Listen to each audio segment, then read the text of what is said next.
How to change your TikTok username. That's what I will show you in this video. But before we begin, make sure to subscribe to the channel and ring the bell to get notified whenever a new video is uploaded. With that said, let's get started. So go ahead and open up TikTok.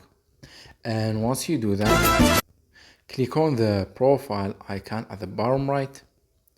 And then click on the box that says edit profile under the profile picture. And here you will find the section that says about you, and it has the option to change the username, so click on it. And here you will be able to choose your new username. Just follow the guidelines given by TikTok.